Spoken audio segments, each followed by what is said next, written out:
بسم اللہ الرحمن الرحیم۔ امن اور آزادی کسی بھی معاشرے کا ناگزیر حق ہے۔ ہم سب اس بات سے اتفاق کرتے ہیں کہ جیسے اس دنیا میں بعض دفعہ جب لوگوں سے جرائم کا ارتکاب ہوتا ہے اور وہ اپنی ابنائے نو اور اپنے لوگوں کے خلاف کوئی جرم کرتے ہیں تو یہ ضروری ہو جاتا ہے کہ کوئی تادیبی کارروائی کی جائے۔ بالکل ایسے ہی بعض دفعہ ایسا بھی ہوتا ہے کہ امتیں اور اقوام اور ملک سرکش ہو جاتے ہیں اور اپنی سرکشی کے نتیجے میں وہ اس پورے دنیا کا امن کو چیلنج کر دیتے ہیں۔ یہ تو کوئی شخص نہیں کہے گا کہ اگر فرض کیجئے کہ ڈپلومیٹک ٹائز کے ذریعے سے یا آپس میں نیگوسیشنز کے ذریعے سے گفت و شنید کے ذریعے سے اگر کسی قوم کی سرکشی کو ختم کر دیا جائے تو اس کے باوجود بھی ہم طاقت کو استعمال کریں، مگر اگر ان تمام نیگوسیشنز کے باوجود ایک قوم اپنی سرکشی سے باز نہیں آتی اور اس پوری دنیا میں فساد مچاتی پھرتی ہے تو پھر اللہ تعالیٰ کی شریعت نے بھی اس بات کی اجازت دی ہے کہ ہم زبردستی اس طرح کی قوم کو روکیں اور اس کے اس انسرجنٹ ٹینڈنسی کو ہم چیک کریں۔ اس طرح کے معاملے کو جب قرآن مجید میں ہم زیر بحث لاتے ہوئے دیکھتے ہیں تو اس کو ہم دوسرے الفاظ میں جہاد سے تعبیر کرتے ہیں۔ جہاد اصل میں کیا ہے؟ جہاد اصل میں قوت کا استعمال ہے اس طرح کی انسرجنٹ نیشنز، اس طرح کی سرکش پر اتری ہوئی قومیں اور ملک کو اپنی جگہ پہ بٹھانے کا، ان کو ان چیک رکھنے کا۔ ہم اس نشست میں یہ دیکھیں گے کہ جہاد کے بارے میں وہ کیا بنیادی احکامات ہیں جو قرآن مجید میں درج ہیں۔ سب سے پہلا حکم اور سب سے بنیادی حکم جو قرآن مجید میں جہاد کے حوالے سے بیان ہوا ہے وہ یہ ہے کہ جہاد کا اختیار صرف اور صرف ایک سٹیٹ کو ہے، ایک ریاست کو ہے۔ کسی شخص کو یا کسی جتھے کو یا کسی گروہ کو یہ اختیار نہیں ہے کہ وہ جہاد ڈکلیئر کرے یا جہاد لانچ کرے۔ تمام وہ آیات جو مسلمانوں کو جہاد کی طرف جہاد کا حکم دیتی ہیں وہ اصل میں ان کی کلیکٹیو کیپیسٹی میں، ان کی اجتماعی حیثیت میں ان سے مخاطب ہیں۔ دوسرا حکم قرآن مجید میں جو جہاد کے حوالے سے بیان ہوا ہے وہ یہ ہے کہ جہاد کی بنیاد آج صرف اور صرف یہ ہے کہ ہم ظلم اور عدوان اور سرکشی اور پرسیکیوشن کو روکنے کے لیے اس اقدام کو کریں۔ جہاد اب نہ تو کشور کشائی کے لیے کیا جا سکتا ہے، نہ دوسری اقوام و ملل کی جو رچز ہیں، ان کی جو ویلتھ ہیں، ان سے استفادہ کرنے کے لیے کیا جا سکتا ہے، اور نہ اپنے نقطہ نظر کو فورسبلی زبردستی دوسرے سے منوانے کے لیے کیا جا سکتا ہے۔ اس کی اب جو شکل باقی رہ گئی ہے، جو بنیاد باقی رہ گئی ہے وہ صرف اور صرف یہ ہے کہ ہم سرکشی، ظلم اور عدوان کو مٹانے کے لیے یہ کام کریں۔ تیسرا حکم جہاد کا جو قرآن مجید میں بیان ہوا ہے وہ یہ ہے کہ جہاد صرف اس کیس میں فرض ہوتا ہے یا اس معاملے میں فرض ہوتا ہے جب مسلمانوں کی جنگی قوت یا حربی طاقت یا ملٹری مائٹ کا ایک خاص لیول ہو، اس سے کم پہ وہ فرض نہیں ہوتا۔ نبی صلی اللہ علیہ وسلم اور قرآن مجید کی ہم جب مطالعہ کرتے ہیں تو یہ معلوم ہوتا ہے تو خود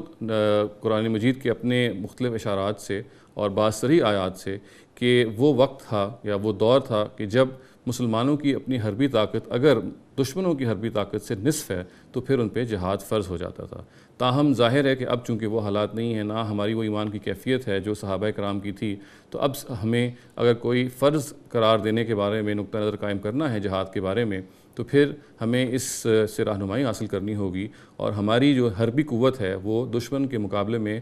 نصف سے زیادہ ہونی چاہیے۔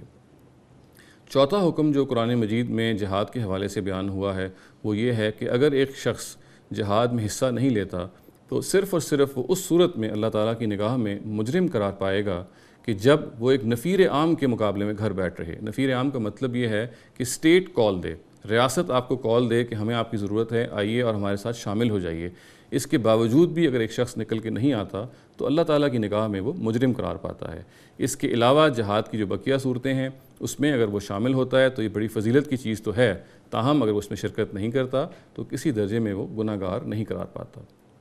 پانچواں حکم جو قرآن مجید میں جہاد کے حوالے سے بیان ہوا ہے وہ یہ ہے کہ بزدلی دکھانا، پیٹ پھیرنا اور میدان جنگ سے اس طریقے سے دوڑ آنا یہ اللہ تعالیٰ کے ہاں ایک بہت بڑا جرم ہے۔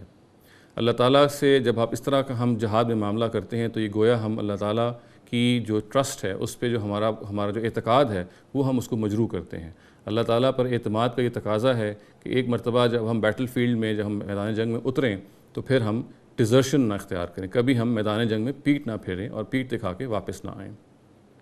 چھٹا حکم جو قرآن مجید میں جہاد کے حوالے سے بیان ہوا ہے وہ یہ ہے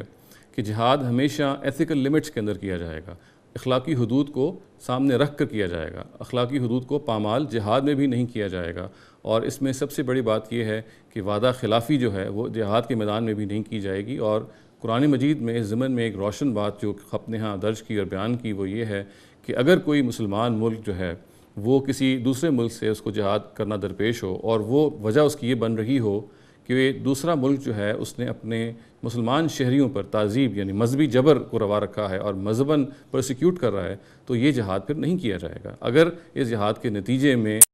اس ٹریٹی کو ڈس آنر کرتے ہیں۔ اسی طریقے سے جو غیر مقاتلین ہیں، جو نان کمبیٹنٹس ہیں، ان کو بھی ہم جہاد میں نہیں چھیڑیں گے، خواتین کو اور بچوں کو بھی ہم اس میں اس طرح تعرض ہم نہیں کریں گے۔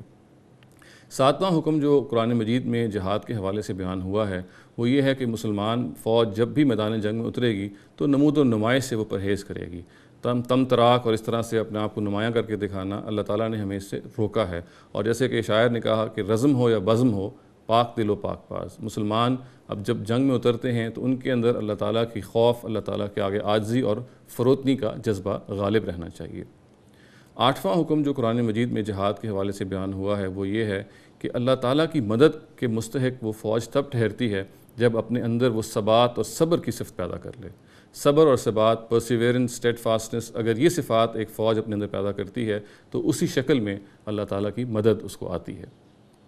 نواں حکم جو قرآن مجید میں جہاد کے حوالے سے بیان ہوا ہے وہ یہ ہے کہ جنگی قیدیوں کو ہر حال میں رہا کیا جائے گا، چاہے فدیہ لے کے اور چاہے بغیر فدیہ کے۔ ان کو نہ قتل کیا جائے گا، ان کو نہ غلام بنایا جائے گا۔ تاہم جو جنگی جرائم کے مرتکبین ہیں، جو وار کرمنلز ہیں، ان کا ظاہر معاملہ ایک مستثنیٰ ہے۔ ان کے ساتھ جو معاملہ ہے وہ الگ سے کیا جائے گا۔ ان کو اگر پکڑا بھی جائے گا تو ان پہ باقاعدہ ایک ٹرائل ہوگا اور اس ٹرائل کے نتیجے میں جو ورڈکٹ کورٹ دے گی وہ اس پہ نافذ کیا جائے گا۔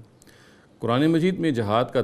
دسواں اور آخری حکم یہ ہے کہ جو سپوائلز آف وار ہیں، جو مال غنیمت ہیں، وہ جب ایک ملک کو ہاتھ آئیں گے تو قرآن مجید ان کے بارے میں یہ کہتا ہے کہ وہ مسلمانوں کی اجتماعی ضروریات کے لیے صرف کیے جائیں گے۔ ایک اسٹیٹ کے پاس، ایک ریاست کے پاس یہ ثوابدیدی اختیار ہے کہ وہ اگر چاہتی ہے تو اپنے ان مقاتلین کو، اپنے ان سولجرز کو، اپنے ان فوجیوں کو وہ کچھ حصہ دے بھی سکتی ہے، اور چاہتی ہے تو نہ دے۔ اور تاہم یہ ضروری ہے کہ جو مال بھی وہ حاصل ہو وہ ملک کی اجتماعی ضروریات پہ خرچ کیا جائے۔ یہ وہ 10 بنیادی احکامات ہیں جو جہاد کے ضمن میں قرآن مجید میں بیان ہوئے ہیں۔ وآخر دعوانا الحمدللہ رب العالمین۔